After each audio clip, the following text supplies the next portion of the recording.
বর্তমান সমসাময়িক বিষয় নিয়ে আপনাদের সামনে কথা বলার জন্য অনুরোধ জানাচ্ছি শহীদ কাফেলা বাংলাদেশ ইসলামী ছাত্র শিবিরের মোহতারাম কেন্দ্রীয় সভাপতি জাহিদুল ইসলাম ভাইকে। সাংবাদিক বন্ধুগণ, আমি আমার বক্তব্যের শুরুতেই ভাষার মাস ফেব্রুয়ারিতে গভীরভাবে স্মরণ করছি 1952 সালের 21 ফেব্রুয়ারির ভাষার অধিকার প্রতিষ্ঠার জন্য জীবন উৎসর্গকারী বীর শহীদদেরকে, এবং 1971 সালে যাদের আত্মত্যাগ এবং জীবনের বিনিময়ে আমরা একটি স্বাধীন সার্বভৌমত্ব রাষ্ট্র পেয়েছি তাদেরকে গভীরভাবে স্মরণ করছি। আমি আরো বিশেষভাবে স্মরণ করছি 2024 সালের জুলাই অভ্যুত্থানের অকুতোভয় বীর আবু সাইদ, মুগ্ধ, ওয়াসিম, শান্ত সহ হাজারো শহীদদের, যারা স্বৈরাচারের বিরুদ্ধে জনগণের ন্যায়সঙ্গত অধিকার প্রতিষ্ঠার লড়াইয়ে নিজেদের জীবনকে উৎসর্গ করেছে। তাদের এই আত্মত্যাগ ইতিহাসের পাতায় চির অম্লান হয়ে থাকবে। এই আন্দোলনে যারা আহত হয়েছেন, পঙ্গুত্ব বরণ করেছেন, আমি তাদের জন্য আল্লাহর কাছে সুস্থতা কামনা করছি এবং তাদের উত্তম প্রতিদান কামনা করছি। প্রিয় সাংবাদিক বন্ধুগণ, সম্প্রতি ঘটে যাওয়া কিছু অনাকাঙ্ক্ষিত ও গুরুত্বপূর্ণ বিষয় নিয়ে আমরা আপনাদের সামনে উপস্থিত হয়েছি। আপনারা জানেন, ঐতিহাসিক জুলাই অভ্যুত্থানের মধ্য দিয়ে স্বৈরাচার শেখ হাসিনা সরকারের পতন হলেও নেতিবাচক রাজনীতির চর্চার অবসান এখনো ঘটেনি। দুঃখজনক হলেও আবারও কিছু ছাত্র সংগঠন সেই ফ্যাসিবাদী ছাত্র রাজনীতির সংস্কৃতির অবতারণা করছে, যা জুলাই গণ অভ্যুত্থানের স্পিরিটের সম্পূর্ণ পরিপন্থী। প্রিয় সাংবাদিক বন্ধুগণ, সহস্রাধিক শহীদের জীবন এবং অগণিত আহত ও পঙ্গুত্ব বরণকারীদের ত্যাগের বিনিময়ে অর্জিত সম্প্রীতি ও একতার বাংলাদেশে মানবিকতা, মূল্যবোধ, নাগরিক অধিকার, সুস্থ সংস্কৃতি, সন্ত্রাসমুক্ত, ন্যায় ও ইনসাফ ভিত্তিক সমাজ প্রতিষ্ঠা করা সকল নাগরিকের প্রধানতম কর্তব্য। যেখানে ছাত্র রাজনীতির মূল মন্ত্রই হবে একদল সৎ, দক্ষ ও দেশপ্রেমিক নাগরিক তৈরিতে ভূমিকা রাখা। ছাত্র রাজনীতির মাধ্যমে শিক্ষার্থীদের দক্ষতা উন্নয়ন সাধিত হবে এবং দেশ পরিচালনার যোগ্যতা সম্পন্ন হয়ে গড়ে উঠবে। বাংলাদেশ ইসলামী ছাত্র শিবির সেই লক্ষ্যেই কাজ করে যাচ্ছে, যা দেশবাসীর কাছে দৃশ্যমান। কিন্তু আমরা অত্যন্ত উদ্বেগের সাথে লক্ষ্য করছি যে ছাত্র রাজনীতি নিয়ে যে জন আকাঙ্ক্ষা তৈরি হয়েছিল, তা কিছু ছাত্র সংগঠনের আধিপত্য নীতি, সন্ত্রাসী কর্মকাণ্ড, চাঁদাবাজি, দখলদারি, ট্যাগিং ও দোষ চাপিয়ে দেওয়ার হীন সংস্কৃতি চালু রাখার ফলশ্রুতিতে শিক্ষার্থীদের মধ্যে ছাত্র রাজনীতি নিয়ে বিমুখতা তৈরি হয়েছে এবং যা শিক্ষার পরিবেশকে বিনষ্ট করছে। নিষিদ্ধ ছাত্রলীগ বাংলাদেশ থেকে বিতাড়িত হলেও দুর্ভাগ্যজনকভাবে আমাদের বন্ধুপ্রতিম ছাত্র সংগঠন, ছাত্রদল তাদের পথ অনুসরণ করতে দেখা যাচ্ছে। ক্যাম্পাসে সকল ছাত্র রাজনৈতিক ও সামাজিক সংগঠন সমূহের মধ্যে পারস্পরিক শ্রদ্ধাবোধ, সহযোগিতা ও সহাবস্থান নিশ্চিত করে শিক্ষার সুষ্ঠু পরিবেশ বজায় রাখা সকলের দায়িত্ব। কিন্তু আমরা লক্ষ্য করছি বিভিন্ন ক্যাম্পাসে ছাত্রদল, ছাত্র শিবির সহ অন্যান্য ছাত্র সংগঠনকে অন্যায়ভাবে দমনের চেষ্টা করছে। শুধু তাই নয়, নিজেরা সন্ত্রাসী কায়দায় শিক্ষার্থীদের হামলা করে তার দায় উদ্দেশ্য প্রণোদিতভাবে ছাত্র শিবিরের উপর চাপিয়ে দিচ্ছে, যার প্রবক্তা ছিল নিষিদ্ধ ছাত্র সংগঠন ছাত্রলীগ। স্বৈরাচারী গণহত্যাকারী শেখ হাসিনা মুক্ত বাংলাদেশে ফ্যাসিবাদের টুলসগুলো কিছু ছাত্র সংগঠন ঘোষণা দিয়ে গ্রহণ করেছে। আপনারা দেখেছেন, তারা ফেসবুকে স্ট্যাটাস দিয়ে শিবির কোপানো জায়েজ আগেও ছিল এবং ভবিষ্যতেও থাকবে এমন বিভৎস এবং হীন ঘোষণা দিচ্ছে। আমরা নোয়াখালীতে এমন একজনের বিরুদ্ধে মামলা করেছি। আমরা আশা করব সরকার তাদের বিরুদ্ধে যথাযথ ব্যবস্থা গ্রহণ করবে। শুধু তাই নয়, কুয়েটের ঘটনাকে কেন্দ্র করে ছাত্র শিবিরের সম্পৃক্ততার মিথ্যা বক্তব্য দিয়ে দেশের বিভিন্ন জায়গায় বিক্ষোভ করা হয়েছে। খুলনার শিববাড়িতে তাদের মিছিল থেকে একটা শিবির দর দৈরা দৈরা জবাই কর স্লোগান দেওয়া হয়। এমন ভয়ঙ্কর হিংস্র স্লোগান আমরা ছাত্রলীগের মুখে ইতিপূর্বে শুনেছিলাম। কিন্তু ছাত্র দলের মধ্যে নিষিদ্ধ ছাত্রলীগের প্রতিচ্ছবি ফুটে উঠবে তা আমরা কোনোভাবেই কামনা করি না। সারা দেশে শত শত জায়গায় চাঁদাবাজি, দখলদারি দেখে বোঝার উপায় নেই যে দেশের কোনো পরিবর্তন হয়েছে। অপরাধীদের হাত বদল হয়েছে ঠিকই, কিন্তু অপরাধ আগের মতোই চলছে। গত 4 ফেব্রুয়ারি যশোরের চাঁচড়ায় চাঁদা না দেওয়ার সম্রাট নামের এক মাছ ব্যবসায়ীর চোখ উফে ফেলে ছাত্রদল নামের কিছু সন্ত্রাসী গতকাল গাজীপুর মাইকে ঘোষণা দিয়ে প্রকাশ্য দিবালোকে চাঁদা আদায় করার ঘটনা আপনারা দেখেছেন। প্রতিদিন এমন অসংখ্য ঘটনা গণমাধ্যমে প্রকাশ হচ্ছে। সম্মানিত উপস্থিতি, সম্প্রতি কুয়েট এমসি কলেজ এবং 20 ফেব্রুয়ারি তামিরুল মিল্লাত কামিল মাদ্রাসা যে হামলার ঘটনা সংঘটিত হয়েছে, তা একটি ছাত্র সংগঠনের নব্য পেশিবাদ হয়ে ওঠা ধারাবাহিকতারই অংশ বলে আমরা মনে করছি।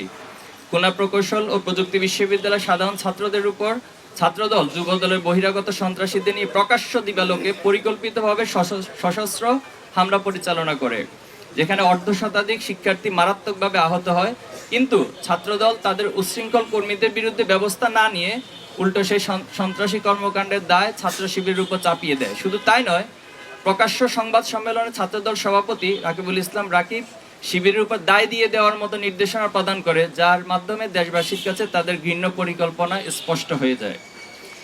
একদিকে ছাত্র শিবিরের দায় চাপিয়ে দেওয়ার প্রকৃত ঘটনা আড়াল করতে চেষ্টা করে, অন্যদিকে যুবদল তাদের চিহ্নিত সন্ত্রাসীকে বহিষ্কার করার মাধ্যমে নিজের সাংগঠনিক সংশ্লিষ্টতা প্রমাণ করে।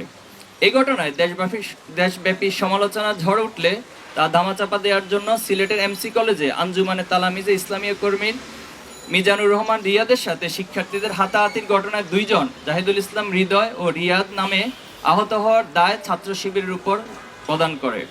পরবর্তীতে কলেজের অধ্যক্ষের বক্তব্যের মাধ্যমে প্রকৃত ঘটনা প্রকাশ পেলে ছাত্র শিবির যে সেই ঘটনার সাথে জড়িত নয় তা প্রমাণিত হয়। কুয়েটে শিক্ষার্থীদের রক্তের দাগ শুকাতে না শুকাতেই গত 20 ফেব্রুয়ারি টঙ্গীতে তামিলুল মিল্লাত কামিল মাদ্রাসার শিক্ষার্থী এবং ছাত্র শিবিরের ওয়ার্ড সভাপতি ফজলে রাব্বি সিফাতকে হত্যার উদ্দেশ্যে ছাত্রদল সন্ত্রাসীরা কুপিয়ে জখম করে। শুধু তাই নয়, জোরপূর্বক নিজেদের পক্ষে স্বীকারোক্তি নিতে একাধিকবার ছাত্রদল কর্মীরা তাকে নির্যাতন করে। আসামিকে ছিনিয়ে নিয়ে ছাত্র শিবিরের বিরুদ্ধে বক্তব্য নিতে ছাত্রদল নেতাকর্মীরা থানার সামনে মব তৈরির চেষ্টা করে। আমরা এই ঘটনার সাথে জড়িত সকলকে গ্রেপ্তার ও দৃষ্টান্তমূলক শাস্তি নিশ্চিত করতে প্রশাসনের কাছে জোর দাবি জানাচ্ছি। পাশাপাশি হামলার সাথে জড়িতদের বিরুদ্ধে সাংগঠনিক ব্যবস্থা নিতে ছাত্রদলের প্রতি আহ্বান করছি। প্রিয় সাংবাদিক ভাইরা, অন্তর্বর্তী সরকার গঠনের 7 মাস অতিক্রান্ত হলেও এখনো দেশে আইনশৃঙ্খলা পরিস্থিতি স্বাভাবিক হয়নি। প্রশাসনিক দুর্বলতার সুযোগে এখনো দেশে নানা প্রান্তে অপরাধ সংগঠিত হচ্ছে। সারা দেশে চাঁদাবাজি, ছিনতাই, ডাকাতি ও ধর্ষণের ঘটনা আশঙ্কাজনক হারে বেড়ে গেছে। উদ্বেগের বিষয় হলো, গণমাধ্যমের রিপোর্ট অনুযায়ী দেশের 273টি কিশোর গ্যাং সক্রিয় রয়েছে, যারা দেশকে অস্থিতিশীল করতে নানা ষড়যন্ত্র করলেও তাদের আইনের আওতায় আনা হচ্ছে না। গণমাধ্যম সূত্রে জানতে পেরেছি, জুলাই গণহত্যায় জড়িতদের 723 জনকে জামিন দেওয়া হয়েছে, অথচ বিগত 15 বছরে দায়েরকৃত মামলা আসামিদের মুক্তি এখনো নিশ্চিত হয়নি। আমরা ঢাকা বিশ্ববিদ্যালয় শাখার প্রতিষ্ঠাকালীন সভাপতি এটিএম আজহারুল ইসলাম সহ সকল মাজলুমদের দ্রুত মুক্তির দাবি জানাচ্ছি। আপনারা জানেন, সম্প্রতি দেশে বিভিন্ন স্থানে ধর্ষণের ঘটনা ঘটছে। খুলনা জেলার বাটিয়াঘাটা উপজেলার জলমা ইউনিয়ন, শেরপুর জেলার জিনাইগাতির গজনী অবকাশ কেন্দ্র এবং রাজধানী থেকে ছেড়ে যাওয়া রাজশাহীগামী একটি বাসে 3 মাসের অন্তঃসত্ত্বা নারী সহ 3টি ধর্ষণের ঘটনা ঘটে। আমরা দর্শকদের গ্রেপ্তার ও দৃষ্টান্তমূলক শাস্তির দাবি জানাচ্ছি।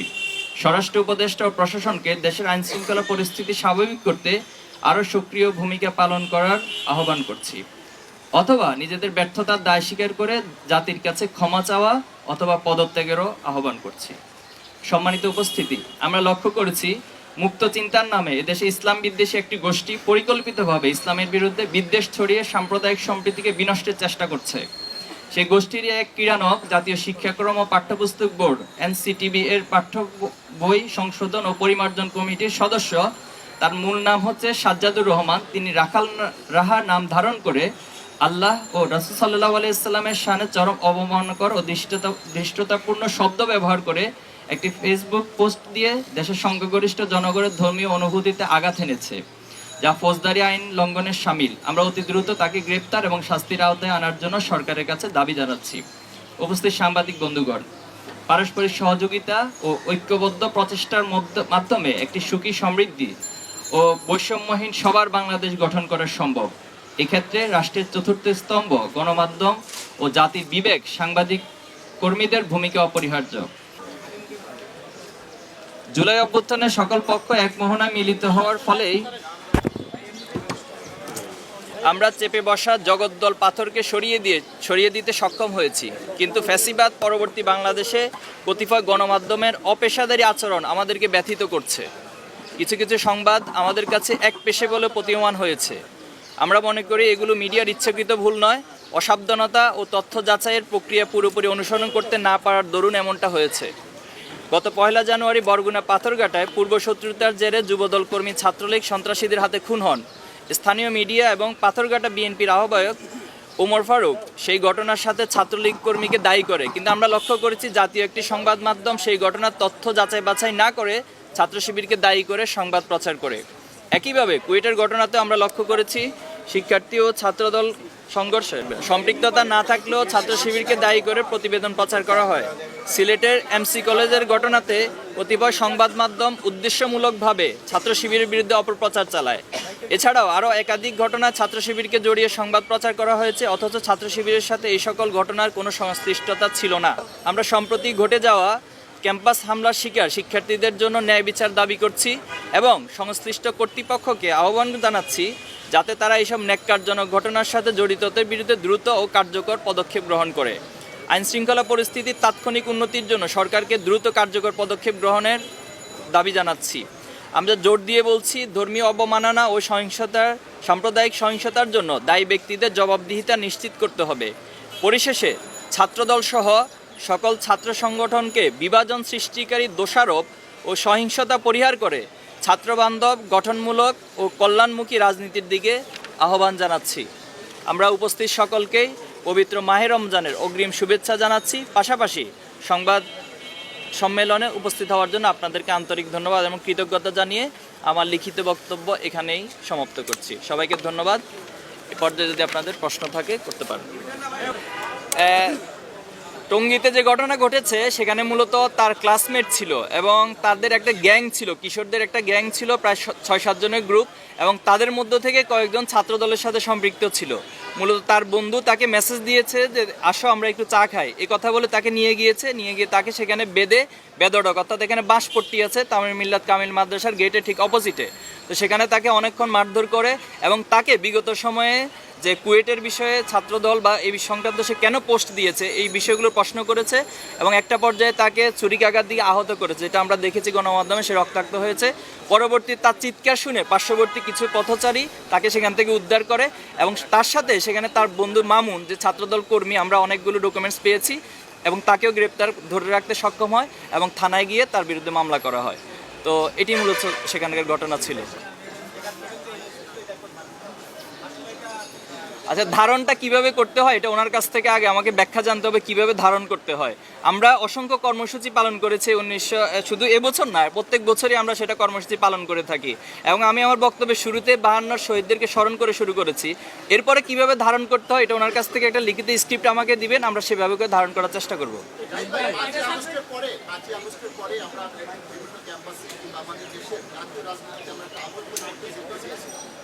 আমরা দেখলাম যে 5ই আগস্টের আগে ছাত্রলীগের সাথে শিবিরের একটা বৈরী সম্পর্ক ছিল, এখন ছাত্রদলের সাথে শিবিরের একই ধরনের সম্পর্ক। এর পিছনে কি কারণ আছে বলে আপনি মনে করেন? জি, প্রথমত হচ্ছে জুলাই স্প্রিটটা হলো ঐক্যবদ্ধ একটা সম্মিলিত প্রয়াসের যে চিন্তা চেতনা, তারই একটা বহিঃপ্রকাশ ছিল জুলাই অভ্যুত্থান। তো আমরা চেয়েছিলাম যে এরপরে আসলে সকলে ঐক্যবদ্ধভাবে কাজ করবে। আপনারা লক্ষ্য করেছেন জুলাই অভ্যুত্থানের পরবর্তী ছাত্র শিবির তার প্রত্যেকটা মুভগুলো ছাত্র বান্ধব এবং সেবামূলক কার্যক্রম নিয়ে অগ্রসর হচ্ছে এবং সাধারণ শিক্ষার্থীদের সাইকোলজি বোঝার জন্য এবং তাদের পালস বোঝার জন্য আমরা প্রত্যেকটা ক্যাম্পাসে যাচ্ছি এবং সেখানে আস্ক শিবির, নো শিবির অথবা মিট দ্য বিলিয়ন্স, আমরা এর মধ্য দিয়ে শিক্ষার্থীদের পালসগুলো বোঝার চেষ্টা করছি এবং তারা যা চায় বাংলাদেশ ছাত্র রাজনীতির জন্য যে গুণগত পরিবর্তন হয় সেভাবে আমরা কাজ করে যাওয়ার জন্য চেষ্টা করছিলাম। কিন্তু আমাদের বন্ধু প্রতিম, তারা আমাদেরকে প্রতিপক্ষ শব্দ ব্যবহার করে, আমরা বন্ধু প্রতিম শব্দটি খুব সচেতনভাবে ব্যবহার করে বলছি। ওনারা এই একই কর্মসূচি না নিয়ে ওনারা হচ্ছে শোডাউন, আগের স্টাইলে মিছিল মিটিং অথবা হল দখল, সিট দখল এই ধারার মধ্যে যাচ্ছিলেন। এই কারণে শিক্ষার্থীরা ওনাদেরকে অনেকটা প্রত্যাখ্যান করছে। তো এই কষ্টটা ওনারা শিক্ষার্থীদের উপর না উঠাতে পেরে অনেকটা আমাদের ছাত্র শিবিরের উপর সেই কষ্ট এবং ক্ষোভটা ওনারা উঠাতে গিয়ে মূলত এই বিরোধের জায়গাটা তৈরি হয়েছে। আমরা শুরু থেকে ওনাদের সাথে নয়াপল্টন অফিসে গিয়ে বসেছিলাম। তো এরপরে অনেকবার আমরা ওনাদেরকে ইনভাইট করেছি, আসুন আমরা একটু বসি, কীভাবে ছাত্র রাজনীতির গুণগত পরিবর্তন আমরা করতে পারি, কিন্তু ওনারা আমাদের কোনো আহ্বানেই সাড়া দেন না। তো এই পরিস্থিতিতে আসলে দায়টা কাকে দিবেন এটা আপনারাই ঠিক করবেন। আপনার প্রত্যেকটি সংগঠন বা প্রত্যেকটা জায়গা থেকে হচ্ছে শহীদদের ফুল দিয়ে শহীদদেরকে শ্রদ্ধা জানানো হয়েছে, কিন্তু ছাত্র শিবিরকে এমন কোনো কার্যক্রম হাতে নিতে দেখা যায়।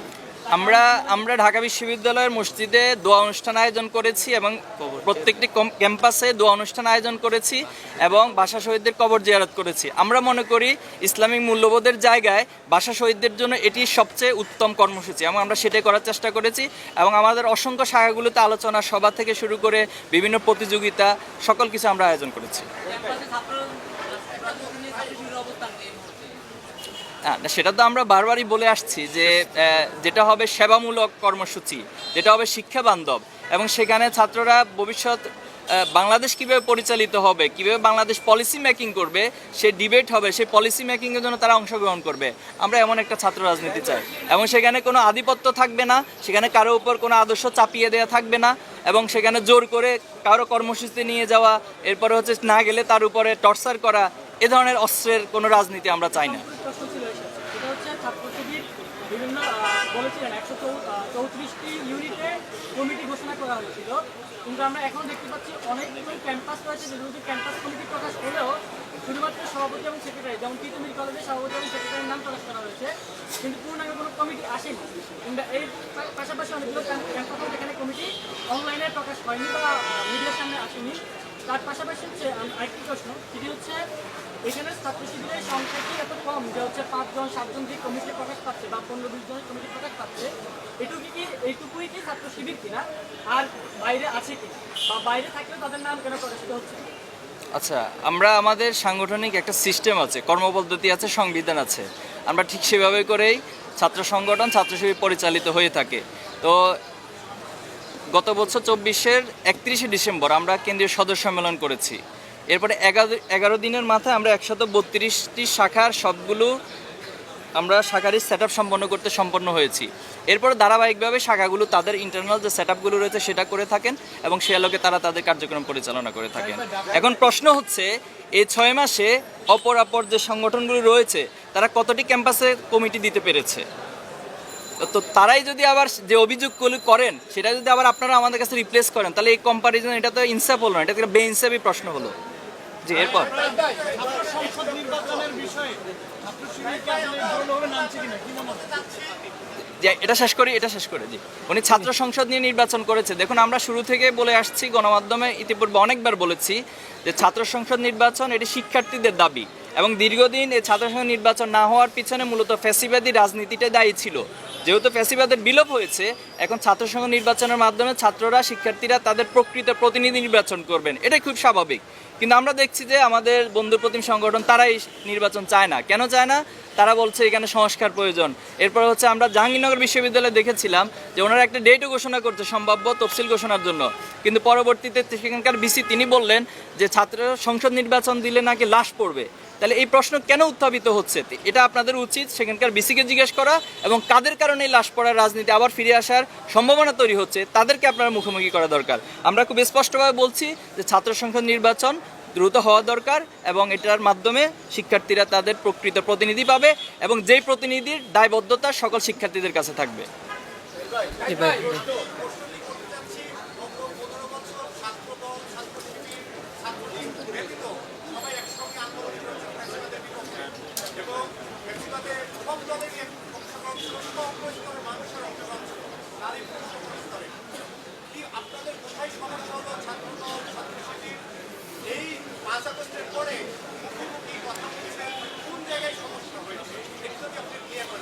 এটা কোনো জায়গায় সমস্যা হয়নি, আমাদের জায়গা থেকে কোনো জায়গায় সমস্যা হয়নি। আমাদের বন্ধুপ্রতিম ছাত্র সংগঠনের কোথায় সমস্যা হয়েছে এটা ওনাদেরকে জিজ্ঞেস করবেন। আমরা শুরুতেও বলেছি, এখনও বলছি যে জাতির স্বার্থে এবং দেশের স্বার্থে, শিক্ষার স্বার্থে, ছাত্র রাজনীতির স্বার্থে আমরা যে কারোর সাথে ঐক্য করতে প্রস্তুত আছি, বসতে প্রস্তুত আছি, এবং আলাপ আলোচনা করতে প্রস্তুত আছি। শিবিরের উপর দায় চেপে দাও, ছাত্র দলের সভাপতি বলল, শুধু আপনারা কি সংবাদ সম্মেলন করে এটা প্রতিবাদ জানিয়েছেন, নাকি আইনগত কোনো ব্যবস্থা গ্রহণ করছেন আপনারা? আমরা আপাতত প্রতিবাদ জানিয়েছি, এরপরে সাধারণ শিক্ষার্থীরাও প্রতিবাদ জানিয়েছে। এরপরে আপনারা যদি আমাদের কাছে এই দাবি তোলেন যে আইনগত ব্যবস্থা নিব কিনা, তাহলে এটা আমরা ইনশাল্লাহ ভেবে দেখব।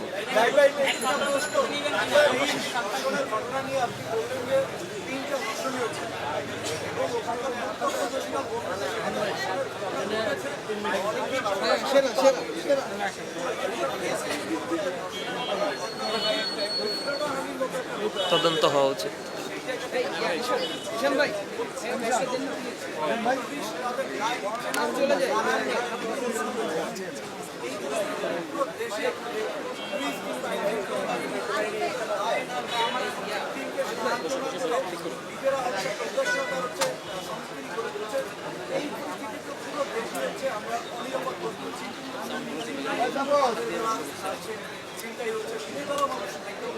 আমরা জায়গা থেকে আপনারা অভিযোগ করেছেন পুলিশ কেন এই বিষয়ে ব্যবস্থা না নিয়ে তা আমি তো আমার বক্তব্যে এই বিষয়টা বলেছিলাম যে পুলিশের এখানে দায় রয়েছে এবং স্বরাষ্ট্র উপদেষ্টারও দায় রয়েছে, কিন্তু আপনাদের কাছে বা আমাদের কাছে প্রতিদিন স্বরাষ্ট্র উপদেষ্টার এই রিলেটেড কোনো বক্তব্য কিন্তু আমরা পাচ্ছি না গণমাধ্যমে। আমার মতে আপনারা ওনাকে এই প্রশ্নের সম্মুখীন করা দরকার, কেন উনি এগুলো ব্যবস্থা নিচ্ছে না। এবং আমরা এটাও বলছি দ্রুত এই সংক্রান্ত বিষয়ে ব্যবস্থা নিতে হবে, আর যদি উনি ব্যবস্থা নিতে অপারগতা প্রকাশ করেন তাহলে ওনাকে ক্ষমা চেয়ে পদত্যাগেরও আমরা আহ্বান জানাচ্ছি। শেষ করে ছিল ভাই, আমার একটা কোশ্চেন ছিল, আপনারা যখন মন্দির ভাঙ্গা হয়েছিল তখন আপনারা পাহাড়ে দিয়েছিলেন, এখন তো ধর্ষণ হচ্ছে, ছিনতাই হচ্ছে, এটার ক্ষেত্রে আপনারা কেন প্রতিবাদ মিছিল করেছি। দেখুন, আমরা এটা নিয়ে অলরেডি এক প্রতিবাদ কর্মসূচি পালন করেছি এবং আমরা সচেতনতা তৈরির চেষ্টা করছি এবং আজকেও আমরা বিষয়টাকে অ্যাড্রেস করেছি। আমরা চাই যে সচেতনতা তৈরি হলে এই বিষয়গুলো কমবে ইনশাআল্লাহ। জি, ধন্যবাদ সবাইকে, অসংখ্য ধন্যবাদ, কৃতজ্ঞতা জানাচ্ছি।